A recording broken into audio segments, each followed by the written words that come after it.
میں نہیں کہتا ہوں کہ اپنی بہنوں کی شادیوں کے لیے نہ کرو، اپنے رشتہ داروں کے لیے نہ کرو، لیکن پہلے اپنے بیوی بچوں کو دیکھو، پہلے یہاں اپنے پہلے جن کے والدین یہاں ہیں ان سے کہتا ہوں ماں باپ کو ٹائم دو، ماں باپ کو عزت دو، اور ماں باپ سے کہتا ہوں اگر جوائنٹ فیملی سسٹم ہے تو آنے والی بہو کو تنگ نہ کرو، اپنے بچے کی زندگی کو برباد نہ کرو۔ ایک حد ہے، یہ خامند کے ذمہ، بچے کے ذمہ ہے۔ ماں باپ کو اپنی عزت دے، بیوی کو اپنی عزت دے۔ اگر آپ اپنی اولاد کے خرچوں سے بعد بھی پیسہ بنتا ہے تو پھر اپنی کسی بہن کی، بھتیجی کی، بھانجی کی، بھائی کی شادی کرنی تو پیسہ بھیجو، لیکن اس طرح بچوں کو تنگی میں ڈال کے، اپنے آپ کو تنگی میں ڈال کے، ڈبل شفٹیں کر کے یہ ظلم نہ کرو کہ نماز بھی گئی، روزہ بھی گیا، قرآن بھی گیا، مسجد بھی گئی، جانوروں کی طرح لگے ہوئے، یہ کیا زندگی؟ تو بھائیو، اپنے نبی کی پیاری زندگی کو سیکھنے کی نیت کرو۔ یہ تبلیغ کا کام اسی کی محنت ہے۔ میں زیادہ نہیں مانگتا ہوں، سارے مجمع سے کہتا ہوں صرف ایک ویکنڈ مہینے میں تبلیغ میں لگا لیا کرو، آپ کو بہت فائدہ ہوگا۔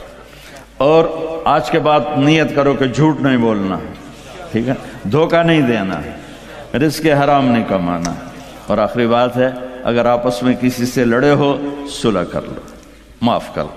خاص طور خامند اور بیوی لڑے ہوں، دیکھو عجیب بشارت سناتا ہوں، خامند اور بیوی لڑے ہوں اور وہ آپس میں صلح کر لیں تو اللہ ان کے پچھلے سارے گناہ معاف کر دیتا ہے۔ اللہ کو خامند بیوی کی صلح اتنی محبوب اور اتنی پسند ہے۔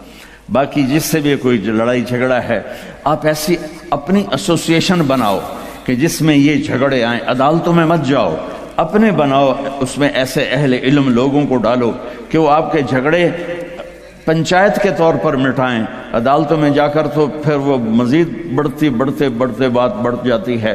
آپ ایک معاشرہ بنو، یہیں شادیاں کرو، یہیں بچے بچیوں کی شادیاں، یہاں کی بچی یہاں کا بچہ ہو تو کمپرومائز ہو جائے گا۔ وہاں سے بچی آئے یا بچہ آئے، وہ اس ماحول میں ایڈجسٹ نہیں ہوتا، پھر مصیبتیں پڑتی ہیں، مشکلیں پڑتی ہیں، طلاقیں ہوتی ہیں۔ بہرحال یہ تو خالی ایک میرا مشورہ ہے، یہ میرا کوئی نصیحت نہیں، مشورہ ہے۔ اگر آپ کر لیں گے، جب آپ نے یہاں رہنا ہے تو یہیں ایک معاشرہ بناؤ۔ تو سارے بھائی اس کی نیت کرتے ہو نا؟ تو آخری بات جو میں نے کی تھی دھیان سے سن لینا کہ کسی سے ناراض ہو تو اٹھ کے صلح کر لینا، ٹھیک ہے نا؟ سارے بھائی نیت کرتے ہو؟ چلو درود شریف پڑھو۔